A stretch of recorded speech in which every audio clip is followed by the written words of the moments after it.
Would you guys welcome my friend Louis Giglio?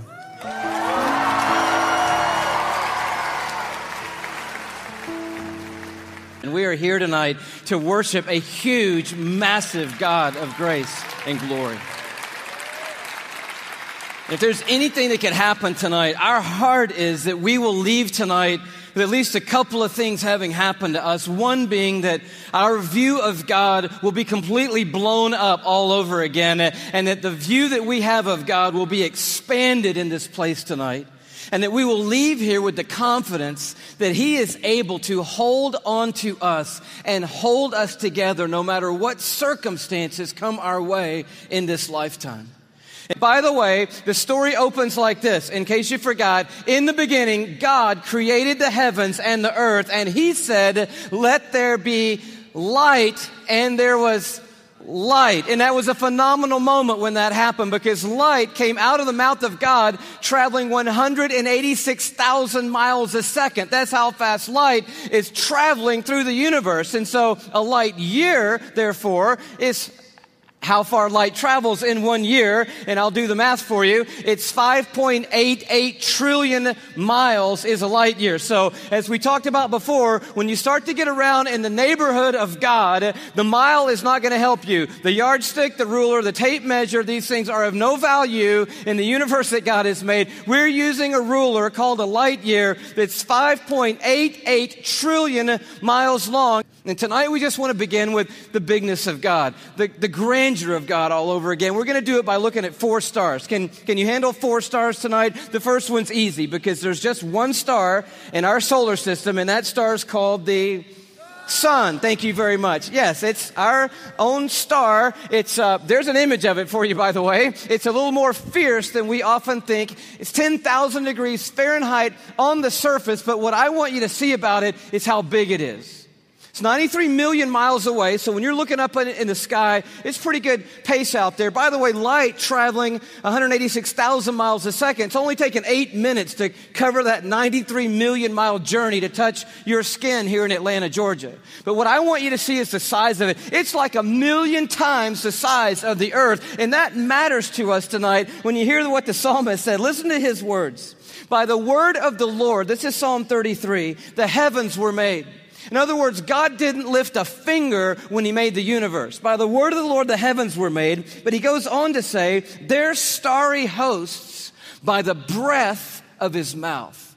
So we're looking at something so intense that we don't want to get any closer than 93 million miles away, which is what we are right now. And then we read that God just breathes out stars. It's crazy to think about it. 1,000,000 times the size of the earth. So here's a little perspective that sort of changed my life. If the earth were the size of a golf ball, okay, the sun would be 15 feet in diameter. If the earth were a golf ball, the sun would be 15 feet in diameter. That's not 15 feet in diameter. Can we blow that up just a hair and maybe give them 15 feet in diameter? So here's a little perspective for you, okay? Is this working for anybody? Here we are on the earth, and that's the sun. It's so big. It's so big you could put 960,000 earths inside the sun. So if the earth were a golf ball and the sun were 15 feet in diameter, you could put 960,000 golf balls inside that 15-foot diameter sun. That's enough golf balls, by the way, because I know that seems like a big number, to fill a school bus with golf balls could fit inside the 15-foot diameter sun. It's a massive star, and it's one of hundreds of billions of stars in the Milky Way galaxy, our cul-de-sac in the neighborhood called the cosmos that God has made. It's huge, and we're worshiping a star-breathing God tonight. But I want to tell you about the second star, okay?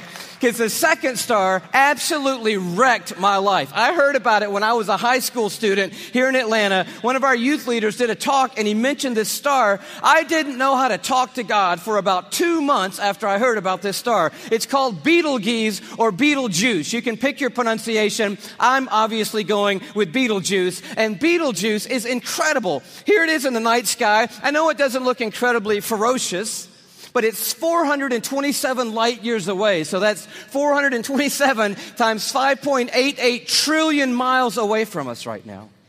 Draw it in a little closer with the Hubble Space Telescope, and you can start to get a little bit of the feeling of its intensity. But this is the crazy thing about Betelgeuse. Are you ready for this? Betelgeuse is twice the size. Are you ready? You think I'm going to say twice the size of the sun? Oh no, it's twice the size of the Earth's orbit around the sun, Betelgeuse is. It's crazy. If the Earth were a golf ball, Betelgeuse would be the height of 6 Empire State Buildings on top of each other. Now, come on, have you seen the Empire State Building? I mean, maybe what you're going to need to do is gather the family, get a golf ball, get some plane tickets, and fly up to New York. And you're going to go into Midtown, you're going to take your golf ball and put it on the sidewalk outside the Empire State Building. Don't worry about people thinking you're crazy. They're not even going to notice you in New York. You're going to go across the street. You're going to look up at the Empire State Building and imagine 5 more Empire State Buildings on top of the Empire State Building. That's Betelgeuse, and that's the Earth, and somewhere you're on it.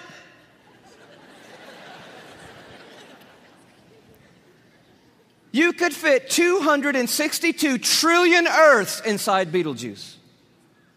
So if the Earth were a golf ball, that would be enough golf balls to fill up the Superdome with golf balls. 3,000 times.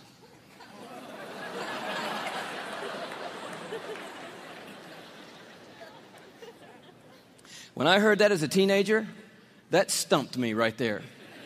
Because most of my praying had been advising God, correcting God, suggesting things to God, drawing diagrams for God, reviewing things with God, counseling God.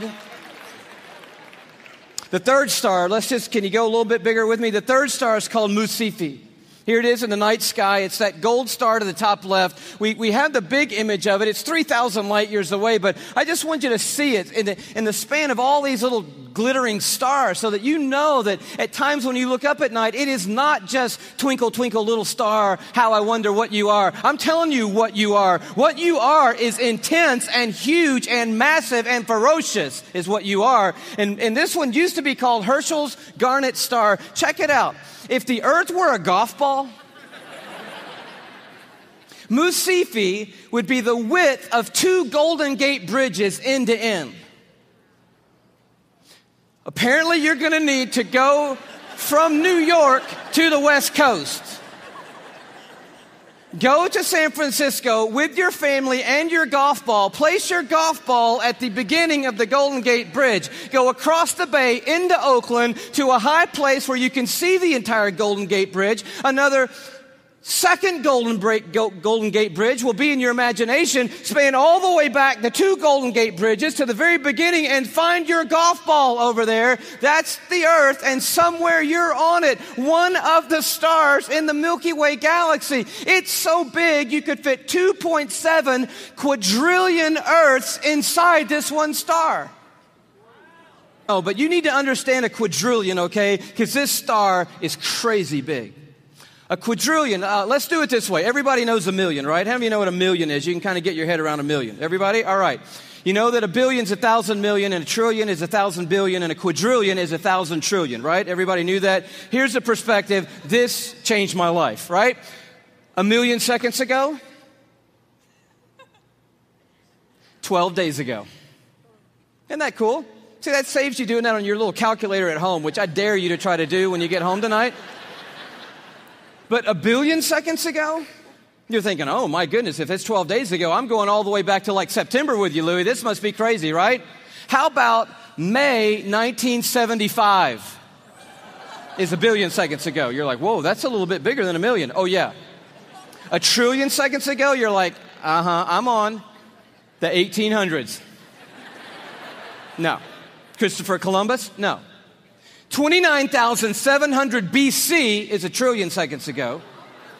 A quadrillion seconds ago, 30,800,000 years ago is a quadrillion seconds ago. We're talking about a really large number, and Musifi is so big, you could put 2.7 quadrillion Earths inside this one star. But it is not even the biggest star we have found. I love science. And science has just brought us the largest star they found. It's called, are you ready for this? Canis Majoris. Now, I'm no linguist, but that's a cool name for the biggest star we've found so far. I think that means the big dog star, and that's exactly what it is. I bring it to you as a little bitty purple, glow just to the right of center there. But Canis Majoris, oh wow. If the earth were a golf ball, Canis Majoris would be the height of Mount Everest.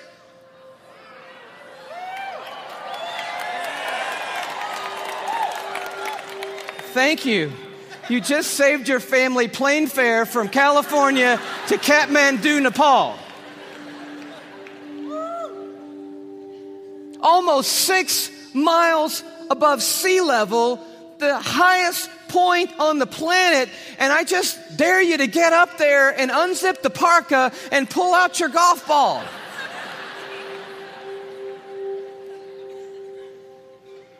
You could fit 7 quadrillion Earths inside Canis Majoris. That's enough Earth, if the Earth were a golf ball, to cover the entire state of Texas in golf balls, 22 inches deep. You see the one you're on?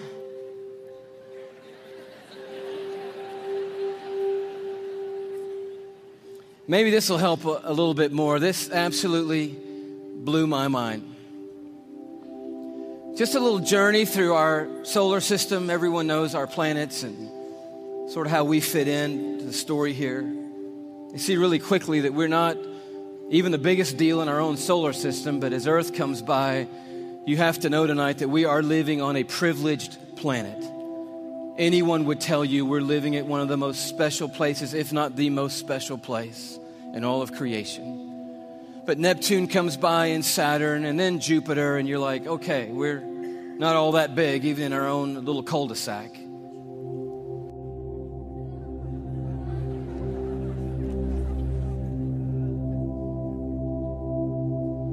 I just noticed the blue dot fading away is not the Earth. That's Neptune. The Earth has gotten too small to see anymore. Sirius comes by. Little plug for satellite radio. Not the biggest star, but the brightest star that we have found so far. Pollux, which we didn't mention. Arcturus. Such a beautifully named one, Regal. But then the one that messed me up.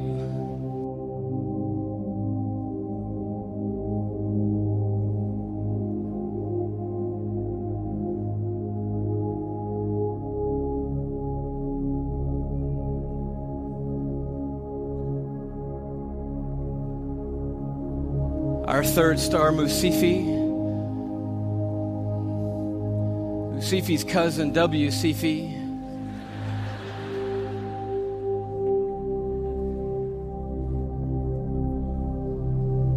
Canis Majoris.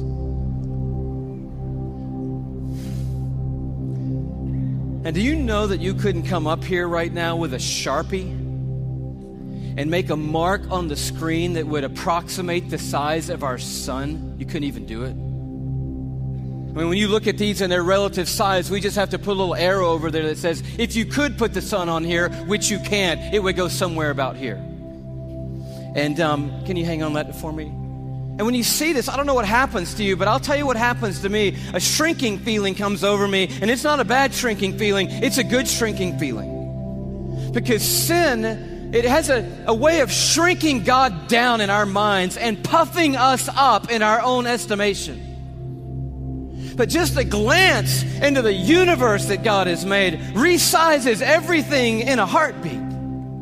And you realize tonight we are worshiping an unrivaled, uncontested God of all kind of might and power and glory and awe, there's none like him anywhere in all of creation tonight.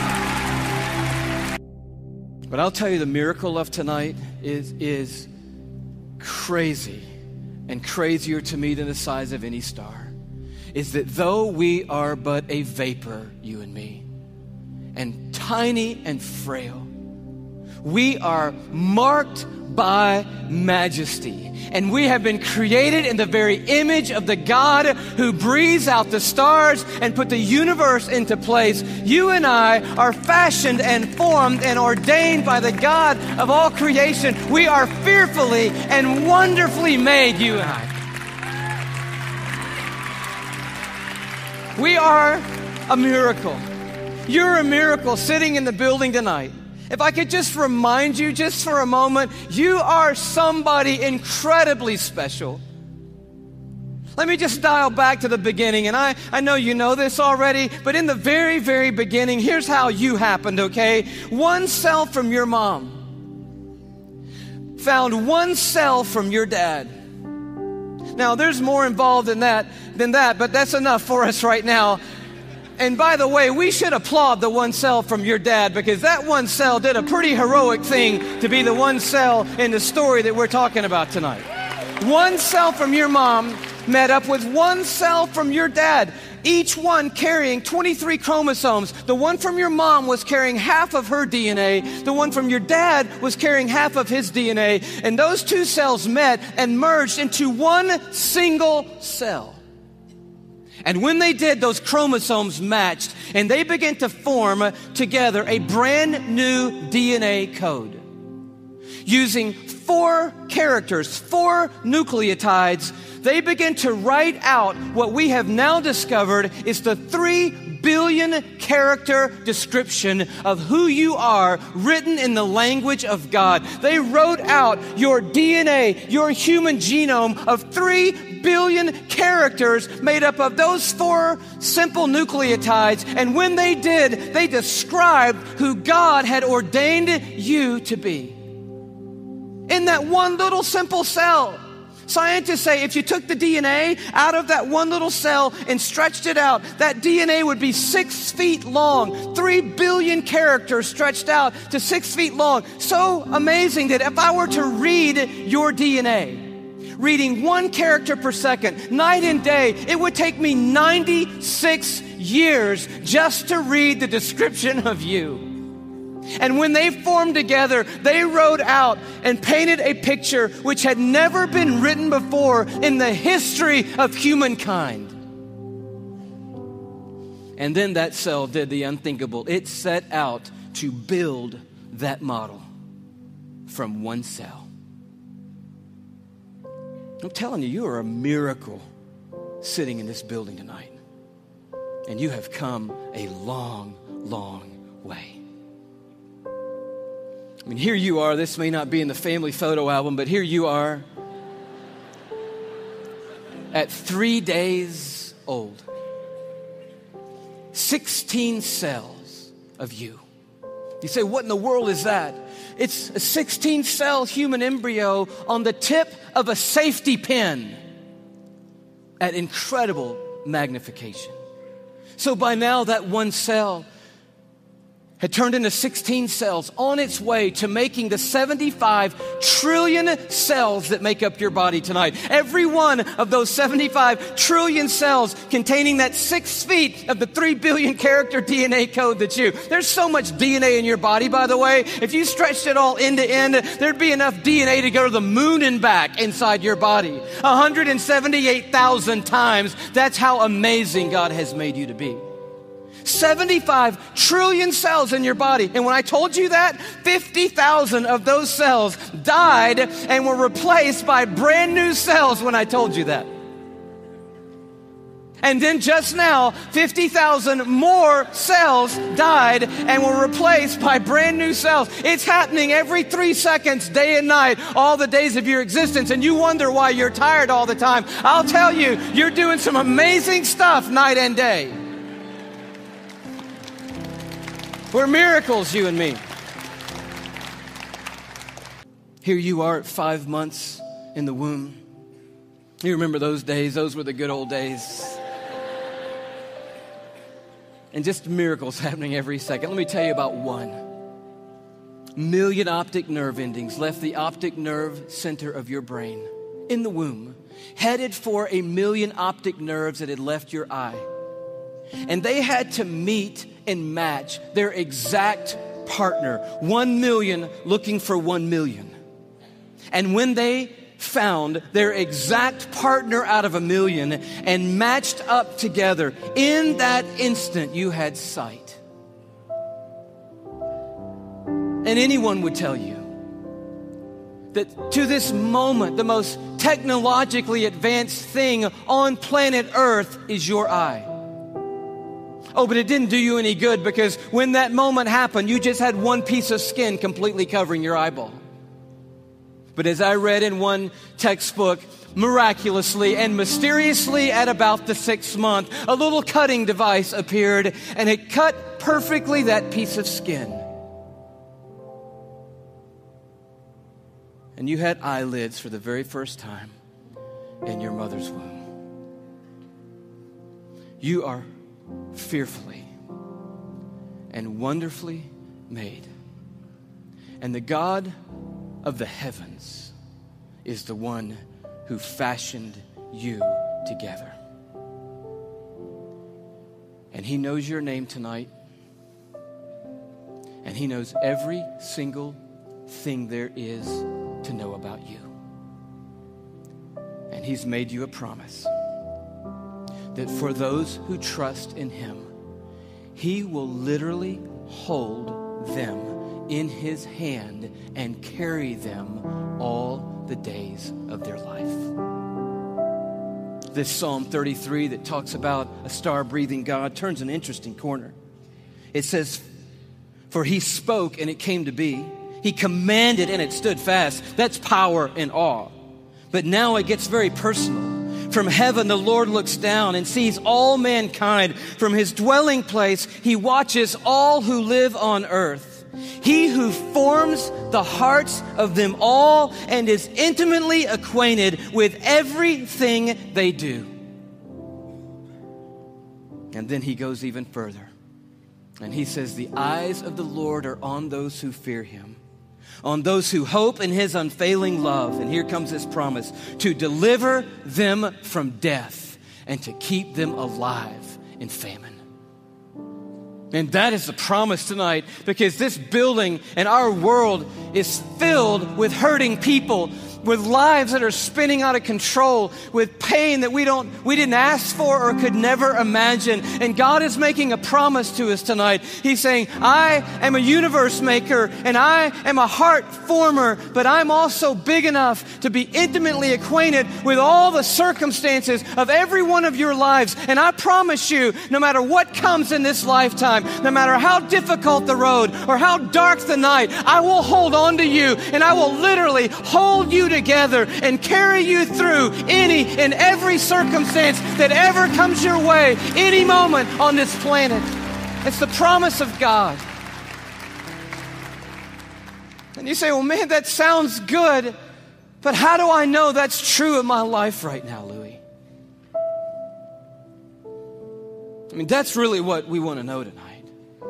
And I'll tell you how you can know tonight that God will always hold you together no matter what. It's by looking a little deeper into the human body, and it's a little protein molecule called laminin.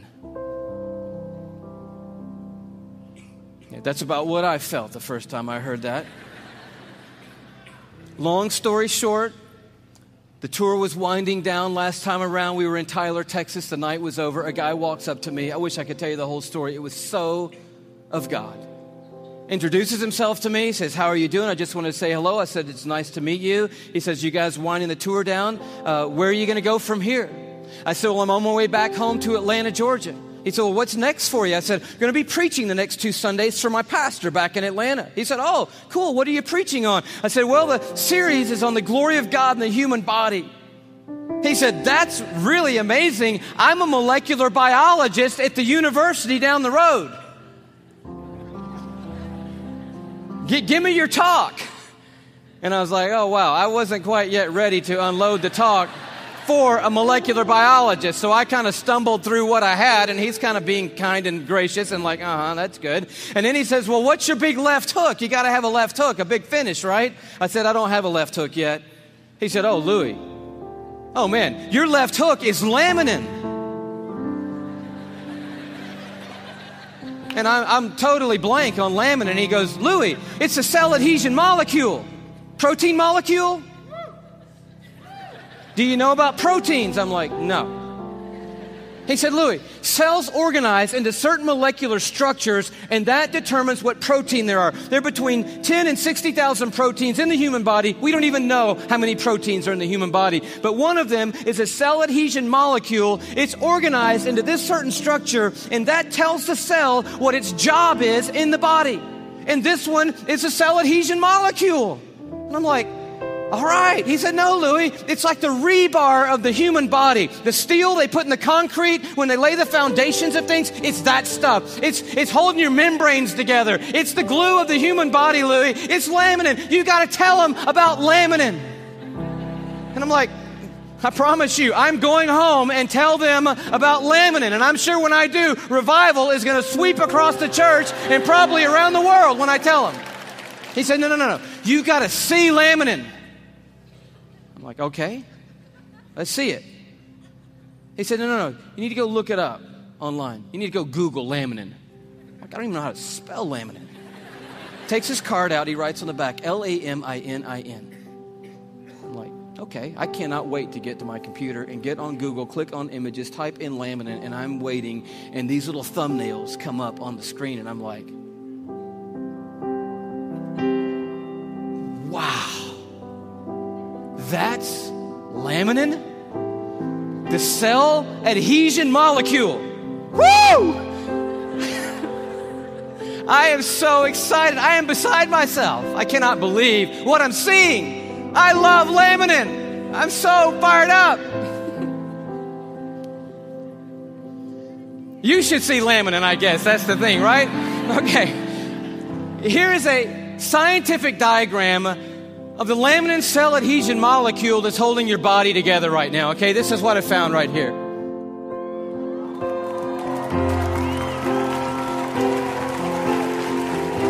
No, come on, that's crazy. That's just crazy. I just can't believe it. I emailed that guy back so fast, I'm like, wow, what in the world? He said, you want to see an actual laminin molecule? I'm like, oh no, man, the diagram was cool for me. I'm happy with that. Don't bother sending anything else. I'm like, yes! And he sends me this image, an electron microscopic image of an actual laminin protein molecule. It looks just like this.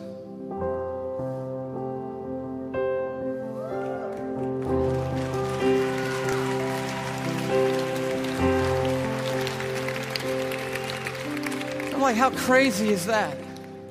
That the stuff that holds our bodies together, that's holding the lining of your organs together, holding your skin on, is in the perfect shape of the cross of our Lord Jesus Christ. And immediately I'm thinking about the words of Paul in Colossians 1. You know this beautiful passage where Paul's talking about the supremacy of Christ and the sufficiency of Christ. He says, for by him, talking about Jesus Christ, all things have been created, things in heaven and things on earth. All things were created by Jesus and for Jesus. But then the next verse goes on to say this. It's crazy. And he, Jesus, is before all things, and in him, that is in Jesus Christ, all things hold together. It's right there. I'm like, of course they do. Of course they do. Everything holds together in Jesus Christ. And he goes on at the end of this paragraph, and he just tells the story of grace. He says, for God was pleased to have all his fullness dwell in Christ, and through Christ to reconcile to himself all things by making peace through his blood shed on a cross. So you're at the toughest place in your life. How can you know that God is going to hold you together and bring you through? You know, because there is a cross standing over history, and it is looming over this building tonight. It is the place where the star breather became the sin bearer, where the universe maker became mankind's savior. And it is proof that God doesn't always change the circumstances. He did not change them for Jesus on that hillside outside Jerusalem. But the cross is also proof that God always has a purpose in the circumstances, and that His purpose and His plan will prevail and will triumph through any circumstances in this world.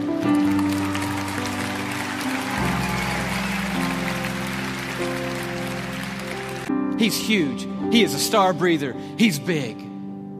But listen to what He loves to do.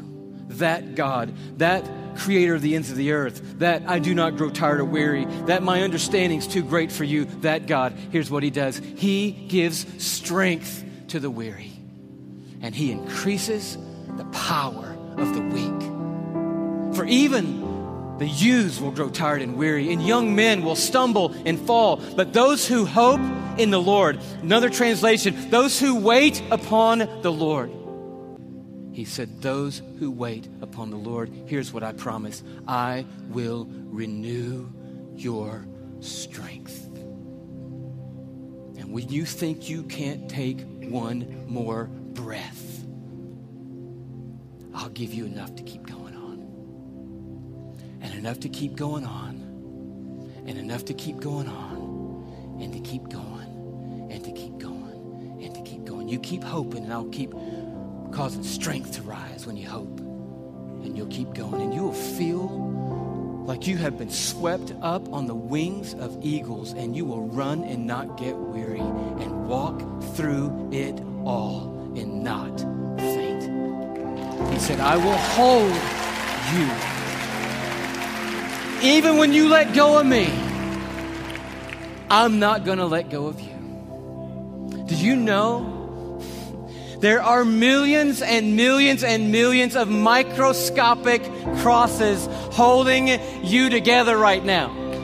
And one giant, glorious cross of Jesus Christ that's holding every one of us that's trusted in Him onto the Heavenly Father, and holding the Heavenly Father onto us. And it's going to keep holding us onto Him, that cross, forever and ever and ever and ever. We will never not be carried by the strong hand of a universe-making God, and He will bring us through. That is the promise of the everlasting God. Amen.